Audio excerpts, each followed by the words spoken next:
Today's meeting is very important. We have, I guess, the seven very powerful leaders from Europe, and we're going to be meeting with them right after this meeting. And thank you very much for being here. Thank you so much, Mr. President. If I can, first of all, thank you for the invitation, and thank you very much for your efforts, personal efforts to stop killings and stop this war. Thank you. And using this opportunity, many thanks to your wife, President of the United States. She sent a letter to Putin about our children, adopted children, and my wife, First Lady of Ukraine. She gave the letter. It's not to your wife. Oh. I want it. Yeah. So we have this sensitive topic. Yeah.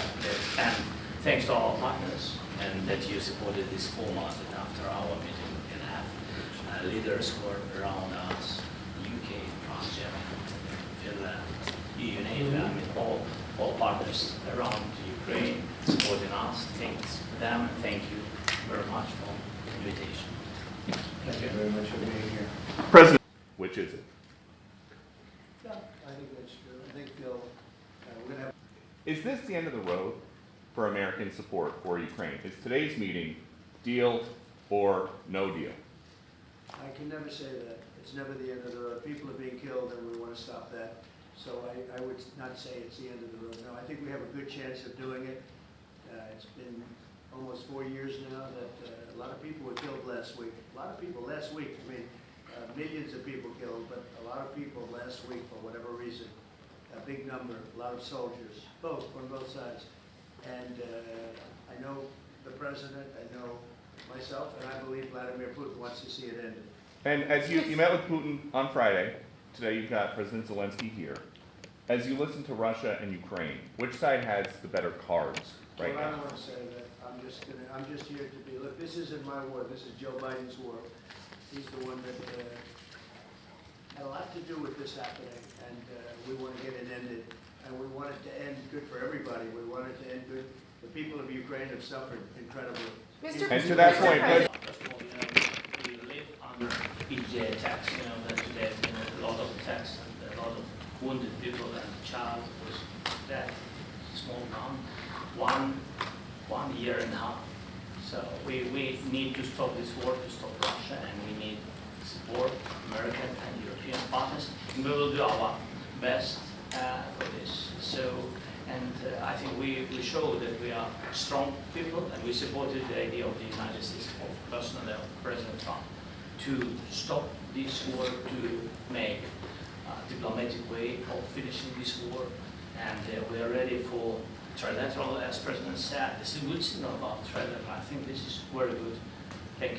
We're going to work with Ukraine. We're going to work with everybody, and we're going to make sure that if there's peace, the peace is going to stay long-term. This is very long-term. We're not talking about a 2-year peace, and then we end up in this mess again. We're going to make sure that everything's good. We'll work with Russia. We're going to work with Ukraine, and we're going to make sure it works. And I think if we can get to peace, it's going to work. I have no doubt about it. We'll let you know that maybe later today. We're meeting with 7 great leaders of great countries also, and we'll be talking about that. They'll all be involved, but there'll be a lot of help. When it comes to security, there's going to be a lot of help. It's going to be good.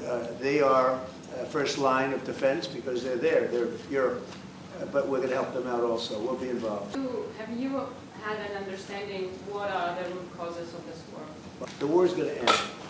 When it ends, I can't tell you, but the war is going to end, and this gentleman wants it to end, and Vladimir Putin wants it to end. I think the whole world is tired of it, and we're going to get it ended. It was, I've done 6 wars. I've ended 6 wars, and I thought this maybe would be the easiest one, and it's not the easiest one. It's a tough one.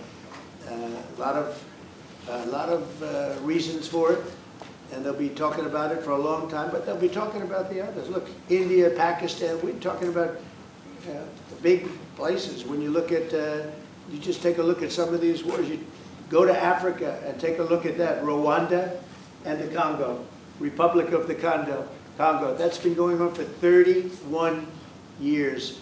And so we've done a total of 6, and we really have 6, not including the fact that we obliterated, and it turned out to be a total obliteration, the nuclear as you said, the future nuclear capability of Iran. And this one, I think we're going to get solved also. I feel confident we're going to get it solved.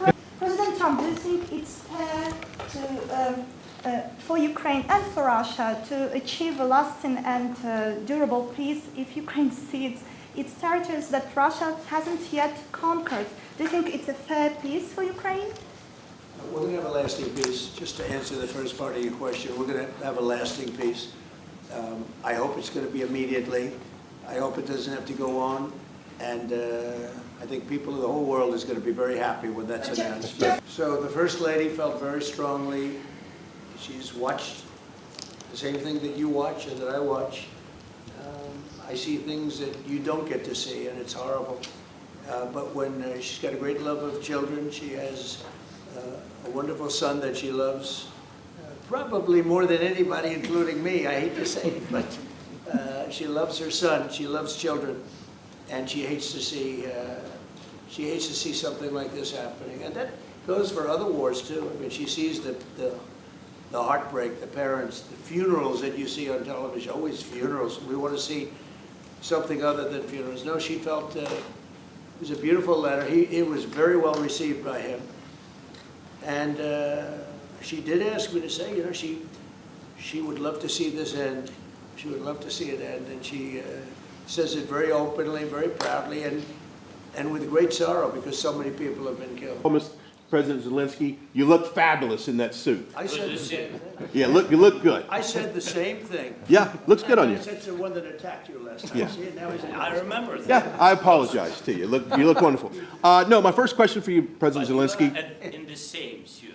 Well, You see, I changed you. maybe yours is much better than mine. We're open for election, yes. We have to do safety circumstances, and a little bit we need to work in the parliament, because during the war you can't have elections, but we can do security.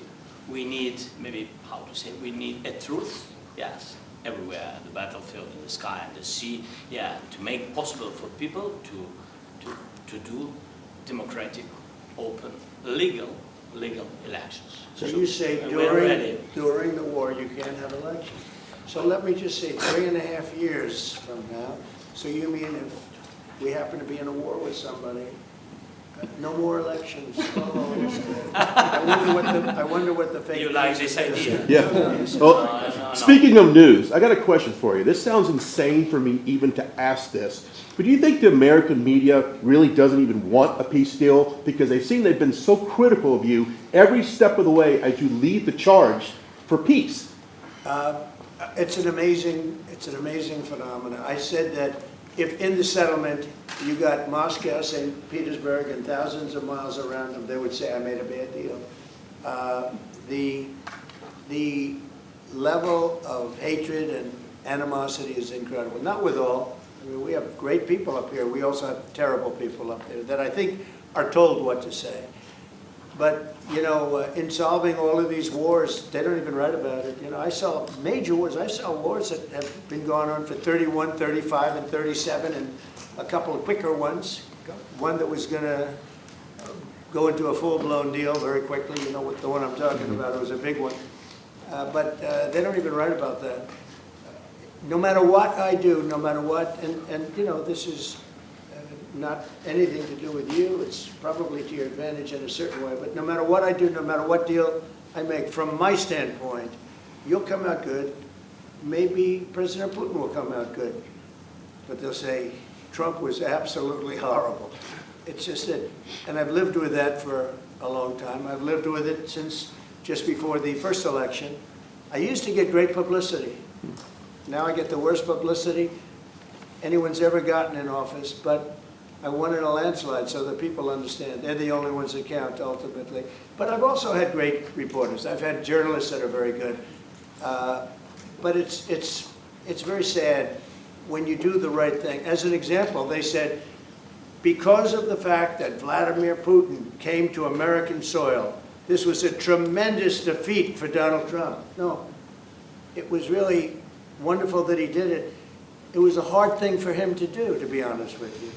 It was the opposite of what they said, but they said it. Now, if he didn't come, they'd say that was also bad for Trump. You know, there's no way.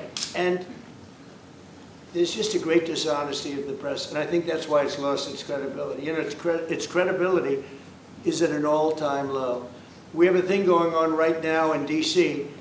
We went from the most unsafe place anywhere to a place that now friends are calling me up, Democrats are calling me up, and they're saying, sir, I want to thank you. My wife and I went out to dinner last night for the first time in 4 years, and Washington, D.C. is safe, and you did that in 4 days.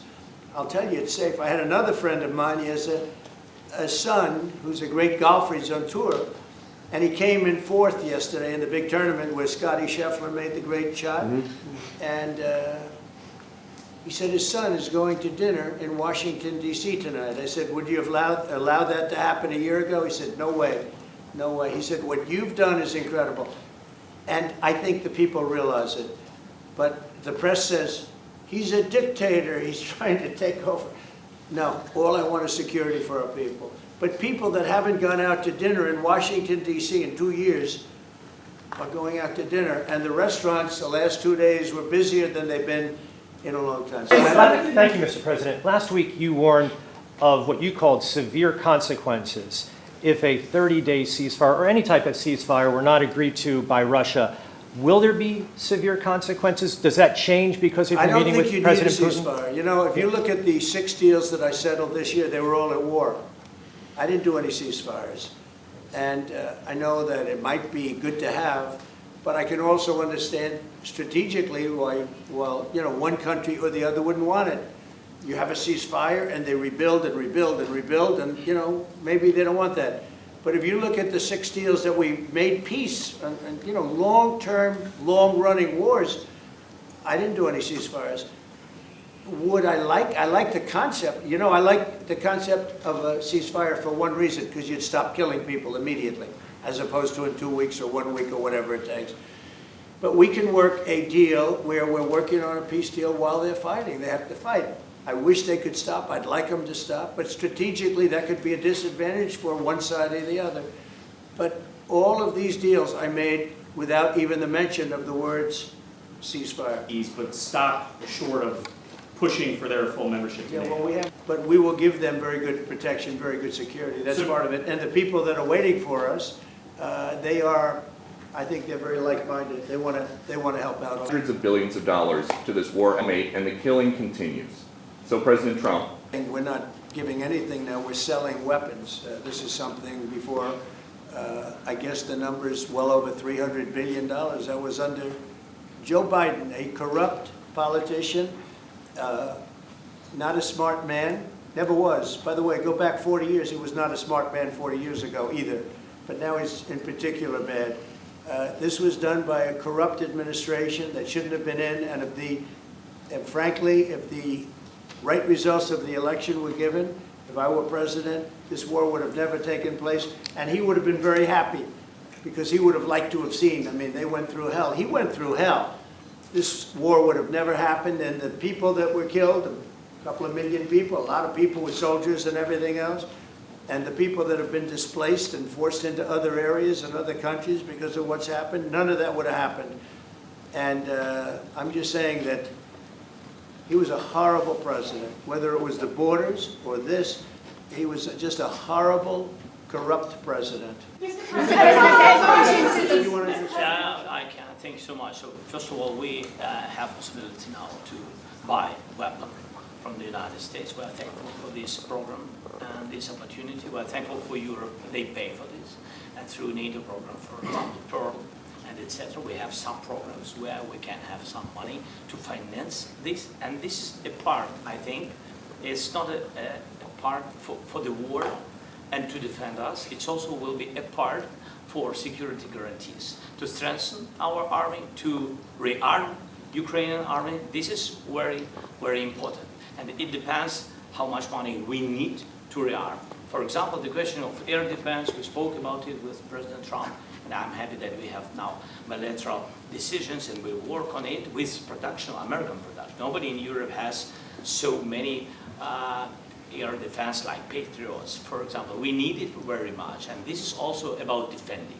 You mentioned the Patriots. How good are they? Yeah, systems. air We have defense. systems, they're literally 100% foolproof, and it's really like shooting two bullets, you know, two bullets hitting each other in the air in a space like this. The chance is 100%. It's 99 to 100%. So we sell the equipment to NATO, and NATO does what, I don't know what the arrangement is that you have with, but I know that they want you to have the equipment. And we're getting the best equipment in the world, but they pay us for the equipment. Under Biden, it was just crazy what was going on. I believe the number is over 300. I think it could be $350 billion worth of equipment and money and everything else.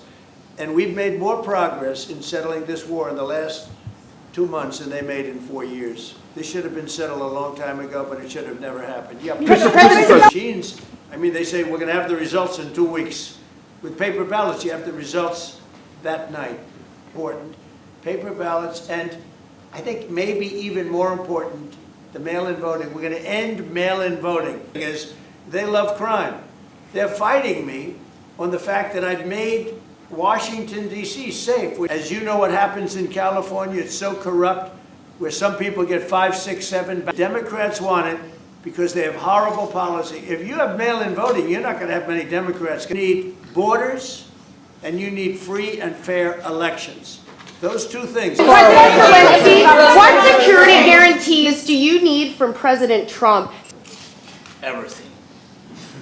Really, it includes two parts. First, strong Ukrainian army. That's what I began to discuss with your colleagues. And it's a lot about weapon and then people and training missions and intelligence. And second, we will discuss with our partners. It depends on the big countries, on the United States, on a lot of our friends. We have people waiting in another room right now. They're all here from Europe, biggest people in Europe, and they want to give protection. They feel very strongly about it, and we'll help them out with it. I think it's very important. I think it's very important to get the deal. They love their country. I mean, they love their country, and we want to get this war ended. That's all I can do. I love the Ukrainian people, but I love all people. I love the Russian people. I love them all. I want to get the war stopped. Very important. Look, we just spoke to, I was just telling the President, I just spoke to President Putin indirectly, and we're going to have a phone call right after these meetings today. And we may or may not have a trilat. If we don't have a trilat, then the fighting continues. And if we do, we have a good chance. I think if we have a trilat, there's a good chance of maybe ending it. But he's expecting my call when we're finished with this meeting. Thank you very much. Thank you.